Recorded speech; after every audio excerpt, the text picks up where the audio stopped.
Next, they talked about Forza 4, Forza Motorsport 4. Um, uh, Never really play. I didn't play the other ones. Visually looks fantastic. They really spent a lot of time in detail, and I remember them talking about that last year's E3. Um, but one thing that's cool is they're going to have the Top Gear track in it, which is really awesome. I love that show. So we'll see how that takes off. And another thing they kind of showed in the video, I'm not sure.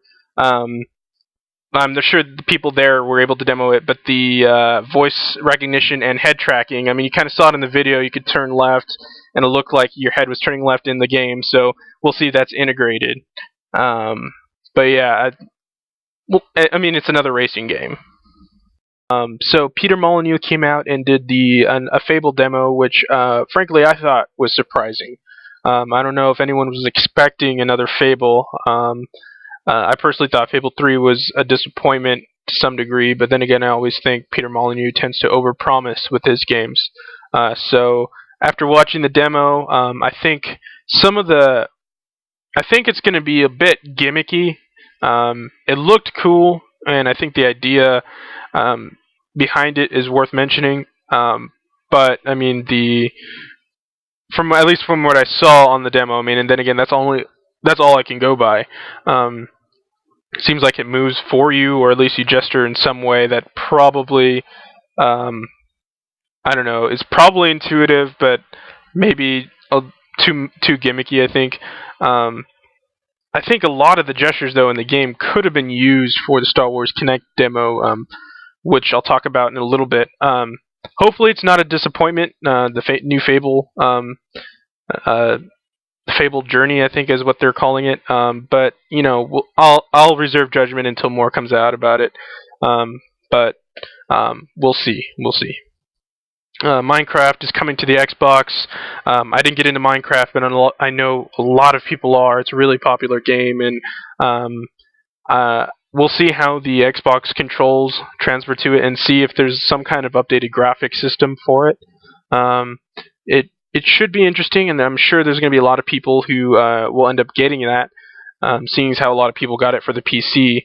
And I think it'd be kind of cool if they're able to do some kind of cross-platform type deal with that. But yeah. All right, and then the Disney demo. I mean, to talk about simulated families and whatnot. I mean, that was almost hard to watch.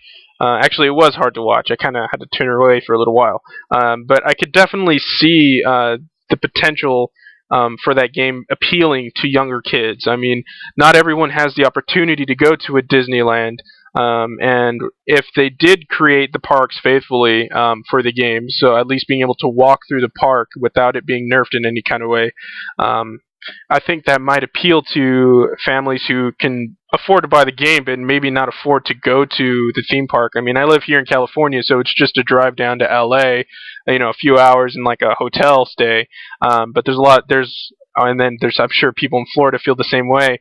But there's a lot of states in between those two states, and so not everyone is able to go to those theme parks. So I think it'd be really cool for families to try to explore that and get kids behind it. I mean, I'm sure my little cousins would be really into it. I mean, they're like 6 and 7 and younger, so I think that's something that they would like. Then Tim Schafer is doing the Once Upon a Monster, for Sesame Street, which personally I think is awesome. I'm not saying that's something I'm going to buy, but I loved Sesame Street as a kid. We will see if Tim Schafer, which he's a great producer of games, and I really like his stuff.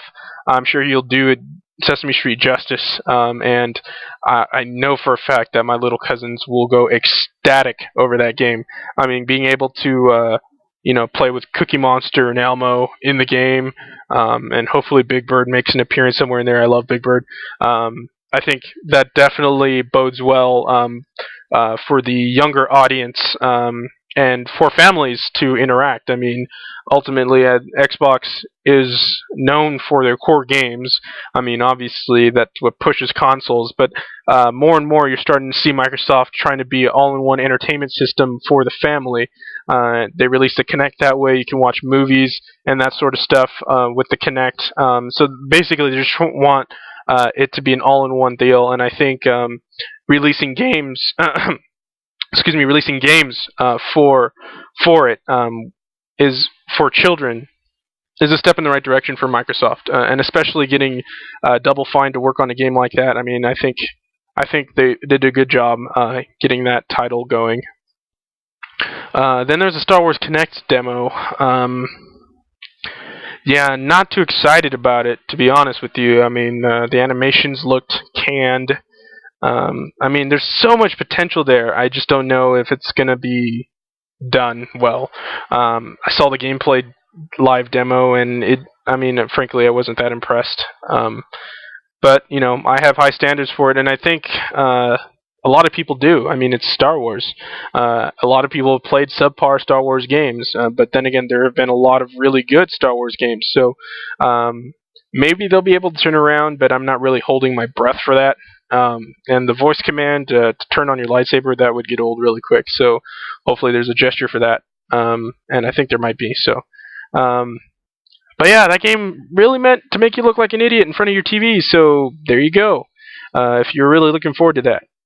Then Kudo Tsunoda, the dude with the glasses and looks like, a drug dealer down the street, but also a rock star at the same time, came out and started talking about the Kinect Fun Labs, which was really, really cool. I think there's a lot of potential there, and I think Microsoft is starting to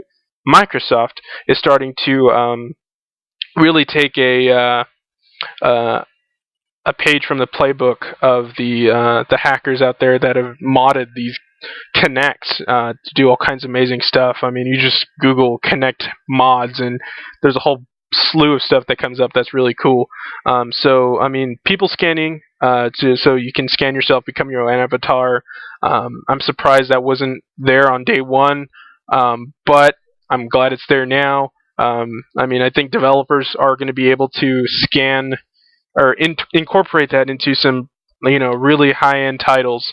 And maybe have people incorporated into their games. I mean, think about it, especially for kids. I mean, take that the Sesame Street game, Once Upon a Monster. I mean, how cool would it be for like my little cousin? They would go completely like crazy if you can scan them in, and then your character, you or them in this case, standing next to Elmo and hanging out with Elmo. I mean, they would flip. I mean, I think that would be really cool.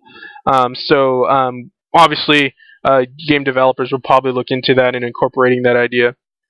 The finger tracking demo was kind of cool. Being able to take pictures in the 3D space in different areas and being able to draw in the 3D space and checking out the different angles and stuff. That's kind of cool.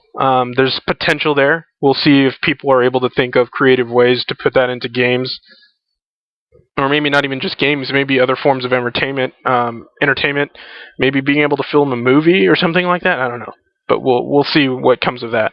KinectShare.com. Then there was the object capture, which is cool. Being able to incorporate your favorite things, your favorite stuffed animal, I don't know, like a model airplane, or they talked about your favorite car model or something, and being able to put that into a game. One thing, though, and the first thing I thought of right off the bat, and this is my bad for, well, actually, it's not my bad for my mind living in the gutter. What are we talking about? Well, I guess it is my bad, but my mind does live in the gutter. And first thing I thought of is wondering how many people are going to post their dildos in an Xbox, on Xboxes, and somehow having fun with that. I don't know. And I swear I saw on a YouTube comment earlier, someone couldn't wait to put their dick in the game. So, you know what? People are going to do it. I'm sure Microsoft's going to have some kind of content blocker on there, or I don't know how they're going to police that sort of thing, if they do, which I would imagine they would have to. But anyway, we'll see how that works. But the way it's meant to be used, I think it's going to be really cool to see what developers come up with, and the altered reality sort of stuff. So, I mean, the game space and that sort of thing.